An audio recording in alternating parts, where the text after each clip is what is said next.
hip-hop started from the slums of the Bronx, New York. I fell in love with breakbeats, the techniques, b-boying, MCing, crushing whoever was in front of you. It was groovy. You knew how it was. It's true, it's hip-hop. It's only one source to get it. It's I Do It For Hip Hop podcast. Subscribe Google Play, iTunes, and DJ Bugsy 215 SoundCloud. It's all about the hip-hop. Keep it hip-hop. So it's your boy DJ Bugsy. Welcome to Do It For Hip Hop podcast, episode 73. I would like to introduce the social media phenom, YouTube phenom, the one and only Lexy Panterra. How you doing? Wonderful. AKA Virgin Lex now. Okay, so right now you're in your rap persona right now. She's completely switched over. She's officially a rapper. Oh, so you're officially a rapper, so no more pop. Not for now. I really want to focus on rap. I really like it. I found a new love for it. And okay. So I'm diving in. Okay. So tell me why you want to switch over, because pop is very popular, obviously, because that's why it's called pop. But What is your hip hop influence and what makes you want to switch over to hip hop? Honestly, I feel like I've been doing pop and I can't get as much of a story out in pop music. I feel like with rapping, I can actually, number one, talk shit if I want. Like, I have more of a personality that no one knows about. So it's like I actually have a chance in rap music to actually tell a story or talk about something specific or like, right. You know what I mean?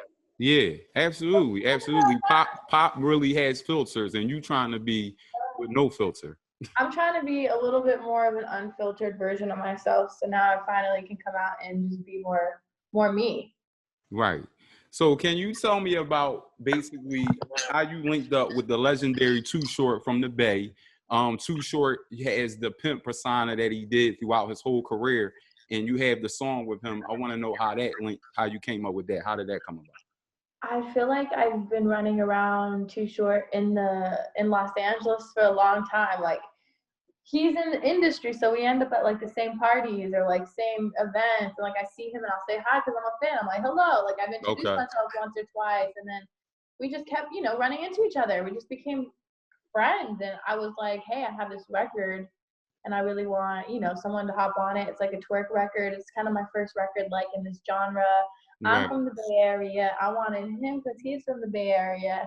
I needed some legendary something. And so I hit him up and he was like, send it to me. I'm like, all right. And it happened. It was really cool. And we've been in sessions together plenty of times too. Okay. He's someone I look up to, and he's dope. Absolutely. Yeah. Absolutely. So let's talk about your new single, OnlyFans, and also let's talk about how the fact that you signed up with OnlyFans in April and made a net income worth $100K. I want you to talk about how you think you did that, and also what made you do that, because that's not probably typically something you would do. Did COVID-19 play a part in that? So that's like a 3-part question. I mean, I would say, being in the entertainment business, money and shit goes up and down, and I gotta fund my craft. So it's like, TwerkOut's cool, but TwerkOut classes were being canceled because no one can take TwerkOut classes. So now, obviously, we have online classes, which is cool. Right. But I just had this idea because my friend was like, why don't you do, videos on OnlyFans? I was like, yeah, but I don't really twerk anymore. Like, I'm focused on this music shit. So it's like, right. Like, what am I going to do? They're like, just twerk, do twerk videos. I was like, that's an idea, because I haven't in a long time. So I think people would pay for it. Right. Instead of me putting it on Facebook, YouTube, where you're not getting paid shit for it, you're putting out free content or whatever. So I'm like, well, if I'm going to do it and come back doing it again, I want to be paid for it. So that was the thought in my mind. It's always money too. And I'm just recently making twerk music, like rap shit. Like, I've been dancing more often, just around the house, in the studio. Like, I'm getting my like groove back. You know what I mean? So it just came more natural. Everything's kind of coming together. Perfect timing for me. And I was like, this is a great way to earn money. If they're making that much, I can probably make this much too. And on top of it, I can also encourage, because I know there's other people that are like me that are in this position too, where they need money, extra money. Music doesn't pay unless you're fucking real popping off. I don't really write for anybody yet. I place like one record, but that's not really what I do. I like doing my own shit. So you got to find a way to fund to fund your music. And I just get creative. I've always been that way since when I was in high school selling random shit. So my mind kind of just wrapped around this whole thing, and I took it and I ran with it. And I wanted to be a voice for like other influencers or girls or whoever the fuck wants to hop on something like this and blow stigmas out of the fucking water. Because I love to do that. I like to shake shit up a little bit and like try not to cross over lines, but like I feel like I'm in that fine middle line where I can get away with some shit and I'm gonna try to use it in everyone's benefit or my benefit too, at least, you know? Yeah. So now I got friends that are like, yo, I might do an OnlyFans. Let me know about it. Or like, let me talk to you about it. I'm like, fuck yeah, like, as you should. Right. I publicly came out and was like, this is what I'm doing. Who else wants to do it?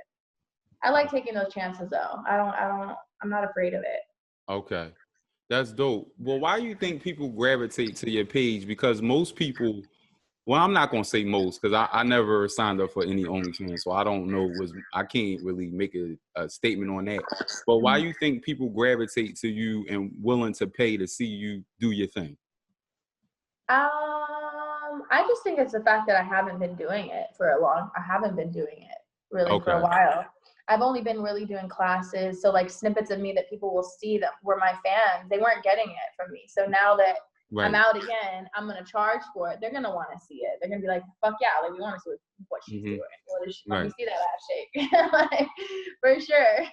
And so it worked. It worked well. I had a feeling it could go this way, but I wasn't expecting it to go as good as it did, or as it's going. Right. It's a cool platform. And now, you know, there's other ways where I can release my music, like my OnlyFans, for instance. You know, I'm direct messaging 100,000 people because that's my those are the subscriptions now. And I can use this platform for everything, for selling products, for selling my merch that's coming out, selling twerk DVDs or whatever. Like I can it's basically just a great platform to do all that with, you know? And there's already people on this app, so. Right. Now let me ask you this, because you have 2 million subscribers on YouTube. And I would think that platform will also be a way for you to make money, because when you get to a certain amount of views, you get a check from them, if I'm not mistaken. And you also gonna put your merch on the channel. So I wanted to know what made you feel like that platform is not as good as the OnlyFans platform. Unfortunately, you know, you spend money on a $10,000 music video. Right. You get even 1 million views. Right. You're not recouping anything. Like there's nothing to be recouped. You're spending. You're just spending. Okay. So unless you're big ballin', like fucking Rihanna, or you know, you gotta be a big artist to like really get that money up that way at least. And then another struggle I have, I'm an independent artist, so the fact that I put up a twerk video where I'm fully dressed and YouTube wants to demonetize or fuck up my AdSense because they think that's too sexy, or like 21 and up should only watch, or 18 and up should only watch it. Right. I'm tired of that shit. I'll tell you that, because I don't like how they want to take my stuff off, but then I respect and love Cardi B, but her naked ass is out there shaking ass too, and that shit doesn't get, you know, I'm sure she gets paid fully what she deserves and what's out there. Like, right. But for us, it's a little bit harder. I don't know. I'm not really sure why. It sucks. I put in a lot of work for it too, for many years. Yeah, I just think that, you know how that go. That's the politics of the business. For sure. You know, when a certain artist gets to a certain stature, they're not going to flag them because that particular platform is making a lot of money off of it as well. That's true. That's very true. Yeah. For instance, 6ix9ine. Yeah. His video's on and popping and cracking over there. I get a fucking notification. We're gonna have to flag this 18 and over. I'm like, bitch, what?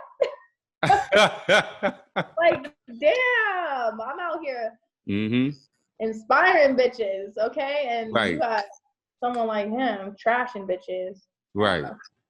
And well, I'm glad you brought that up. What do you think about him and his and him being a rat and him still being able to flourish in these streets and get all the streams and get the things that most rats wouldn't get, and even going back and forth with Meek Mill and Tory Lanez being mad because he broke his record? What's your thoughts on that? The kids that are listening to 6ix9ine don't know any better. Their parents they're not teaching them. Right. They're not paying attention to what they're listening to. So he's gonna keep getting these streams, unfortunately. You know how R. Kelly was banned? Right. Much. Right. Because the people that listen to him were us, and we understand, and we knew the shit he's doing is probably not right. Right. Kids, they don't care. They're not listening. They don't care. They're not there living that life either, so they don't understand it. Exactly. But I think it's absolutely terrible. I mean, I think people just need to stop talking about it. Mm-hmm. That's pretty much where I think I see posts every day. Right. Like, oh God, it's like the worst human being. Like, who wants to look up to this? It's crazy. Right. It's crazy. It does not progress the world in a better Mm-hmm. place. I'll tell you that. Right. No, So now I want to know how you've been dealing with this COVID-19 as a businesswoman. And I know that you started the OnlyFans, but as far as your twerk classes and your twerk business go and you're an entrepreneur on that aspect, how have you been dealing with that? I've been making sure that I have good content online so that people can, do TwerkOut classes in their living room if they want. Right. It's like a DVD style type of workout.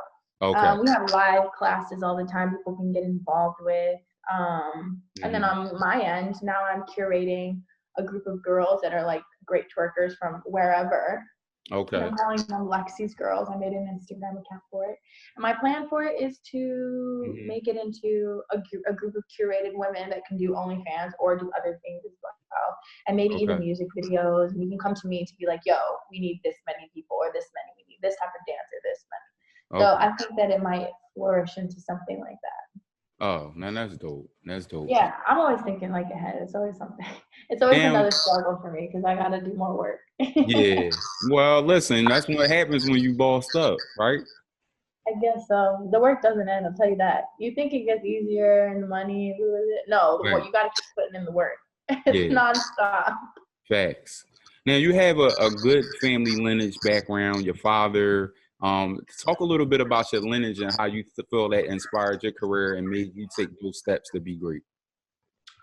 My dad's a pretty powerful man, always business oriented. Everyone's into sports and active, so I've been that way my entire life. I think around him, learning business wise, making money was always a thing for me too. Okay. And my grandmother, she was a famous singer-songwriter in Iran, and I think that kind of like it's in my blood. So me naturally, I just grew up wanting to be in entertainment and sing and dance. Like that was just me. Right. And my family supported 100%. Everything I did, they major support, which is crazy. Not a lot of people get that, but I was super lucky and blessed enough to have all that shit around me. That's good. That's good. Yeah. And they even don't mind you twerking and being, world loose and letting the world see you, and they don't mind.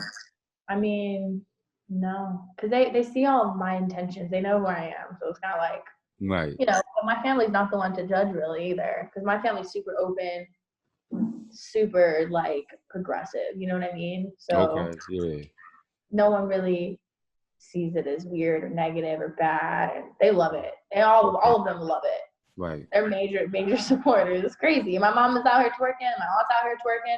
My dad obviously doesn't want people to see like, oh, I saw your girl shaking ass on YouTube. Like, no, but like ultimately, they love that I'm happy, that I'm doing what I'm doing. I'm making a difference in girls' lives, and they see this and they love it. They're with it.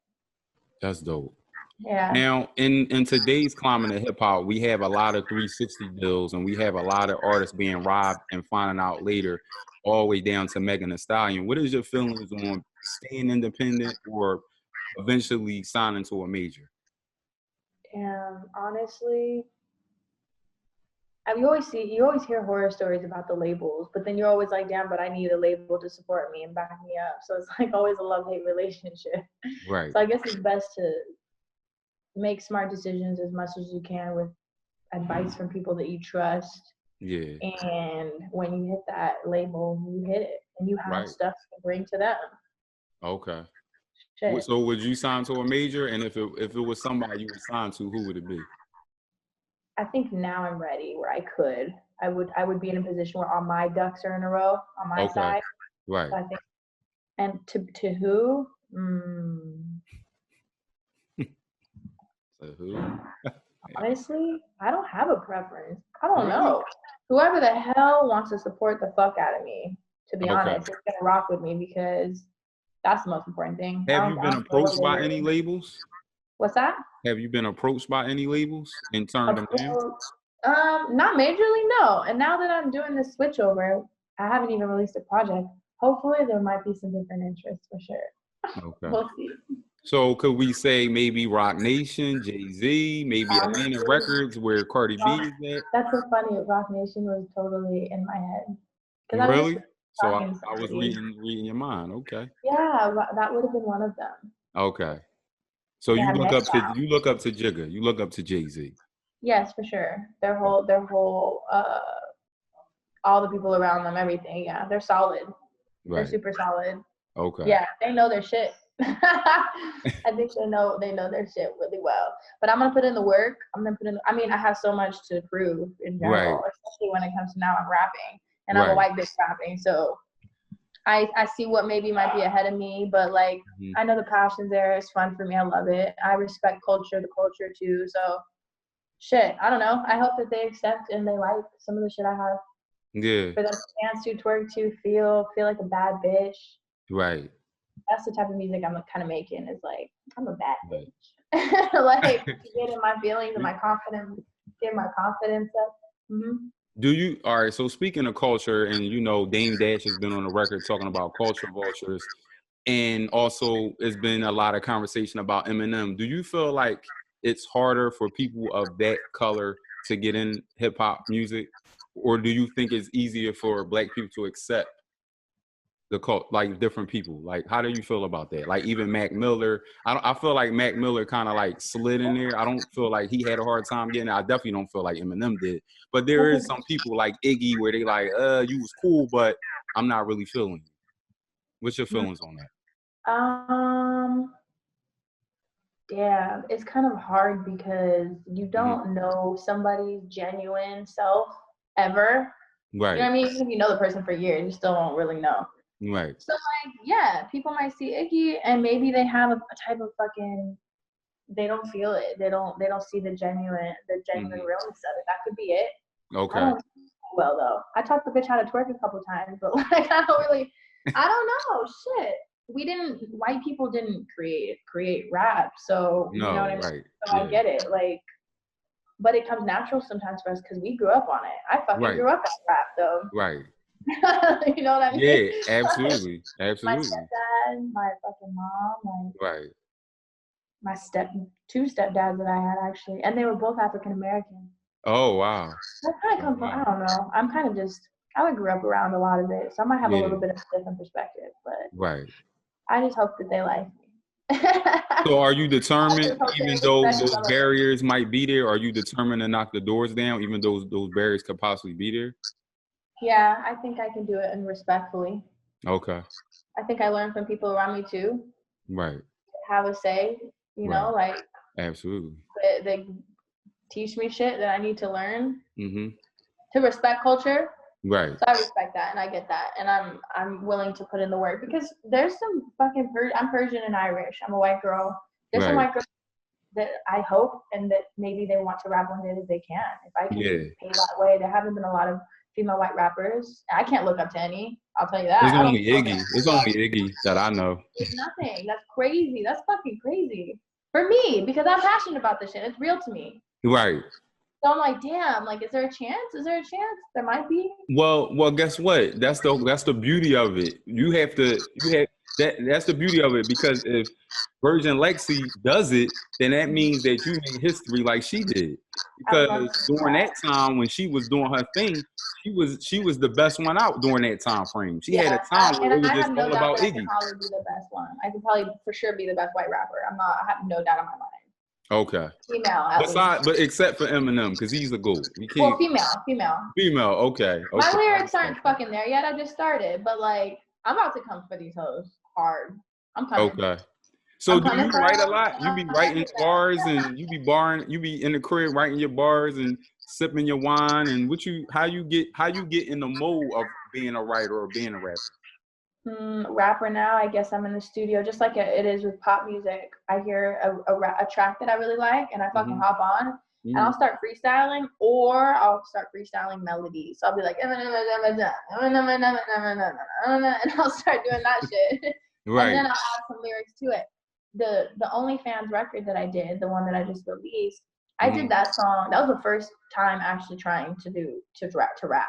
Right. It was the first time doing it. I was like, this shit's lit. We're putting this out. That's how it was super easy. It was super quick. That shit came natural as fuck to me. I don't know how good it is in perspective of all the fucking other shit out there. For me, that shit was easy and it came natural and dope. I love the record. I'm super excited about it.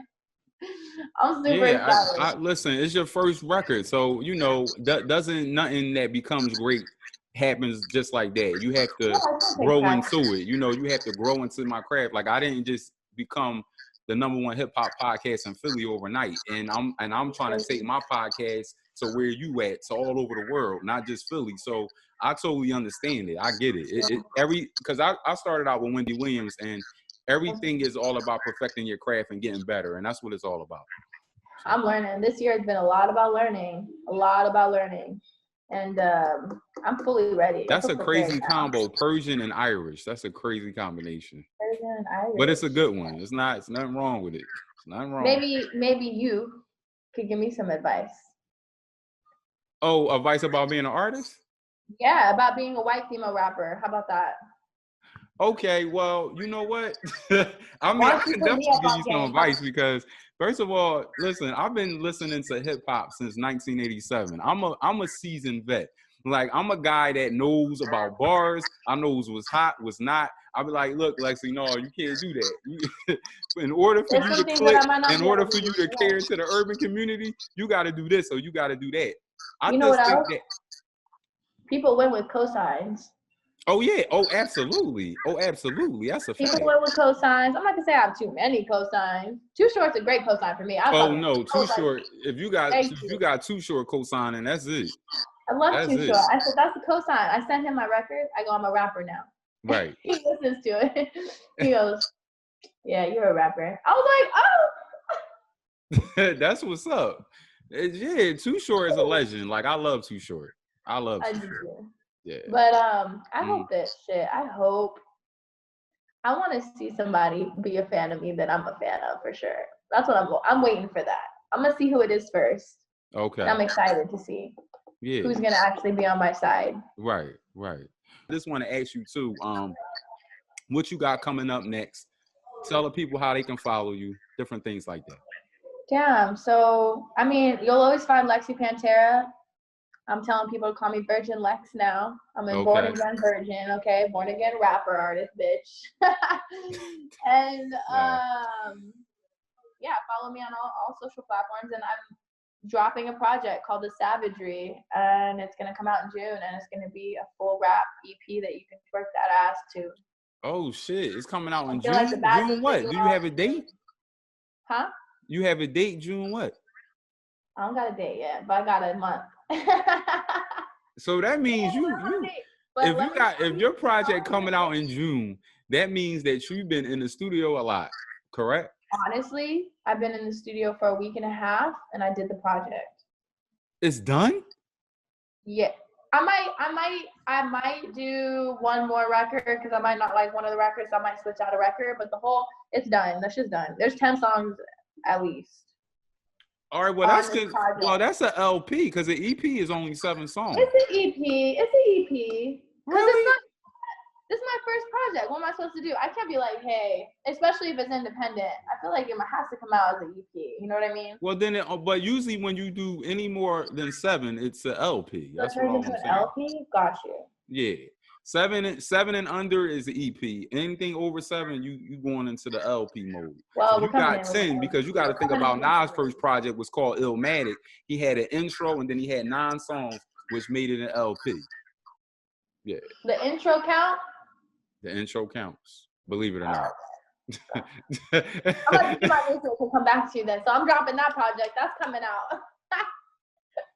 I'm excited. I can't wait. And I told your publicist that we and when I'm in Cali or whenever you in the East Coast, we got to do a live in person. My whole production team with the cameras. I got liquor. Look, the whole shebang. Let's do it. I would love to. I can't wait to fucking leave somewhere. Go do something. Yeah, me too. This shit is crazy. This shit crazy. I'm happy you have a question before we go. How tall are you? Because you are very tall. How tall do you think I am? 5'9". I'm almost 5'8". Damn, I swear cameras make people just look extra tall. It's just like I mind think blowing. recently I posted like I was doing my headstands and I looked hella tall. I was like, damn, my legs look long. That shit is I'm crazy. faking your asses. No, I'm pretty tall though. I guess 5'8" is almost 5'8" is pretty tall. Yeah. For a female, definitely. I really appreciate you coming on the podcast. Make sure you check out Do Over Hip Hop Podcast on all streaming platforms: Spotify, Google Play, Apple Podcasts, Spotify. Follow us on Do It For Hip Hop Pod on Instagram. It's your boy DJ Bugsy. Keep it hip hop. Peace.